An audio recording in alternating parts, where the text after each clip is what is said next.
So I'll be covering 5 self-development investments that you have to make, and the last 2 are definitely going to surprise you. In your late 20s and early 30s, you start to get all this advice around investing in yourself.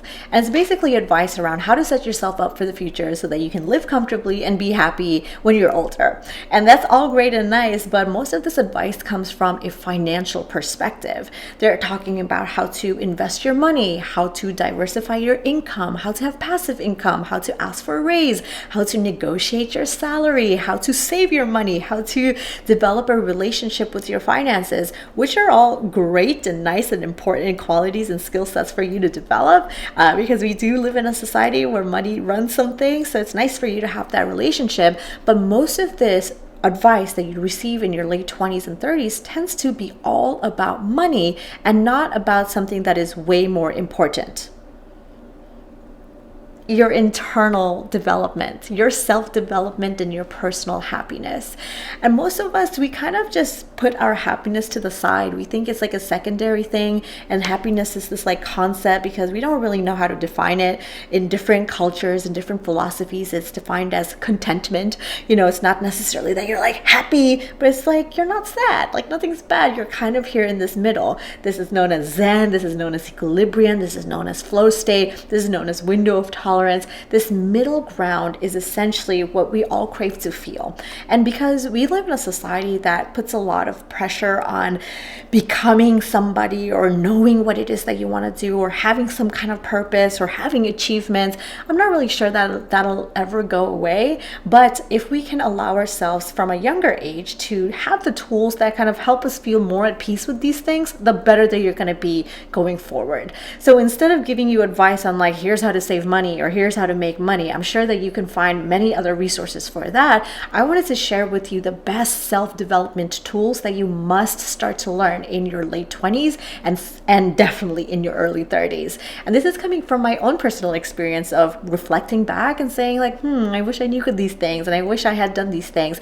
And also looking at it from a perspective of, I am so proud of myself having done these things, whether it was from my own inner knowing or I was guided somehow else. I wanted to break this down for you. So I'll be covering 5 self-development investments that you have to make, and the last 2 are definitely going to surprise you.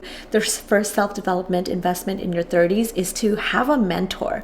Get yourself a mentor.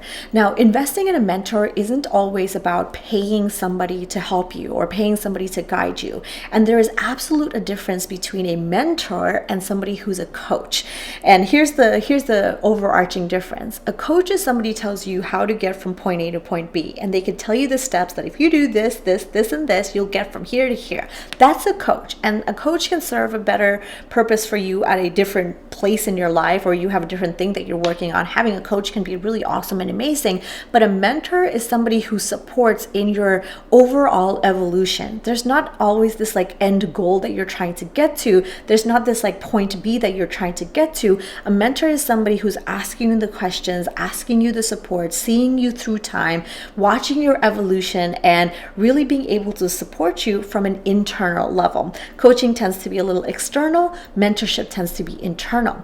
Now, if you're like, I don't know how I can't afford a mentor, this or that, you can, because it's not just about a financial investment in a mentor. It's sometimes about your time investment in a mentor. So there's people out here who are doing mentorship for free, right? Like there's people on YouTube, there's people on podcasts, there's people who are speaking, who are sharing resources, they're blogging, they're writing. The University of Google has all these resources for you to find somebody who you feel like is unofficially guiding you. So a mentor isn't like official or unofficial. It could be a mix of both. You could have somebody who's like, you're talking to and having, direct live conversations with, but it can also be somebody that you're taking on their vibe, you're taking on their energy, you're learning from them, you're listening to them from a place of like not truly having financially made that investment. Now, a mentor is somebody who's important in my life. I've had several mentors in my life. I've had an academic mentor for the last 13 years, and not once have I paid this person, and not once have they paid me. This is a relationship that I pursued, and I asked a person to mentor me, right? I said like, I think I want to do some research. I want to do this and that. I had all these different interests, and I pursued a person who I thought could support me. Not really having this like like final goal of like, here's where I want to go. Yeah, having some goals along the way, of course, but not like having this destination where it's like, okay, once we're done with this goal, like our relationship is over. That's that transaction, we're over. This is an ongoing relationship. That's the difference in a mentorship and a coaching as well, where you have that ongoing relationship. Now, there's people I mentor too. I'm a formal mentor where people literally pay me thousands of dollars to mentor them, and they come into masterminds and group programs and mentorships and things like that. But I also take on mentees that are my interns, who I pay time, attention, and feedback and be on calls, and there's a lot of labor that's involved in that, but it is a valuable exchange there, because somebody says like, hey, you're doing a thing that I think I want to be doing. You're somebody who's in the healing arts, you're running a business, you have, you know, all these different entrepreneurial things that are going on, you're X, Y, and Z. I admire that, and I think I can learn something from you from that, even though I don't really have a future vision of like what that is going to be like. That is somebody who is using me as a mentor or having me as a mentor. Now, it becomes really important because like you low-key probably already have some people that you unofficially listen to or you follow or whose advice you value or somebody who you resonate with, because they're either doing something that you want to be doing or they're doing something that you are doing too. And so there's this like inspiration from them. Now, you don't always have to be like so inspired by your mentor or whatever. You can have different mentors for different things, but all in all, let me wrap that up by saying, find that mentor, whether it is that you actually get into a mastermind, get into a mentorship, have one-on-one communication with somebody where you're making that financial investment, or you're unofficially using all the resources that you have to receive mentorship that way. The second self-development investment to make in your 30s is to actually start developing your skills. 20s is really a lot about exploration, and any point in your life you could be in exploration, but it is also important to actually start developing the things that you want to build mastery towards in the future, right? So oftentimes we think like we wasted time, or we think it's too late to start, but developing your skill is an investment. And now look back to point one where I said, okay, like find that mentor who's doing the thing that you want to be doing, or somebody who is, in the same realm of what you're currently doing, but they're doing it in a different way. Allow yourself to be consistent, to have a little bit of resilience, build that muscle for being bad and being new at something. Those are the things that hopefully you heal through in your 20s. But if you're here in your 30s and you're still like, oh, I don't know what to do with this, allow yourself to actually build a expertise, a mastery in something. And sometimes when you're developing your skills, there is this idea that you're supposed to be good the first day you start, and you compare yourself and you feel like somebody's ahead, or somebody's started before me, or they're better, or they're this and that. Like, that doesn't help you with anything. Like, that is literally a waste of your time, your cognitive resources to be in that vibe. But if you say like, actually, I'm gonna practice, and I'm just gonna keep my head down, I'm gonna just focus on my work and focus on my thing, these are the fruits of your labor that pay off over time. So day one, probably not going to pay off. Day 1,000, we'll see. Day 5,000, like there's a build up to that. And sometimes we just want this immediate gratification. We want things to be here. We want it to be now. We want to see the fruits of our labor today, when that's just not how it goes. There's a build up to that. So this seems like a unique, advice to give you in terms of a self-development investment, but many folks are just not investing in themselves enough to develop a skill. You just don't practice something enough. You don't practice it long enough. You don't allow yourself to be a beginner. You don't allow yourself to receive feedback from people who have problem solved this and figured out a way or figured out a methodology. You think you need to do it all yourself. Okay, so heal through that in your 30s, preferably late 20s, but like definitely in your 30s, start to heal through that. The third self-development investment you have to make in your 30s is to be in a consistent healing container. Whether it's therapy, whether you're going to breathwork classes, whether you're part of a mastermind, a mentorship, whether you have a mentor, whether you're seeing a coach, you're seeing a healer, you're seeing somebody, someplace, you have some kind of consistency in the healing work that you do. Okay. Now I'm not talking about being obsessed by like, this is my entire personality that I'm healing and I'm doing all these different things, but have some kind of sustainable consistency around the work that you're doing on yourself, with yourself, and within yourself.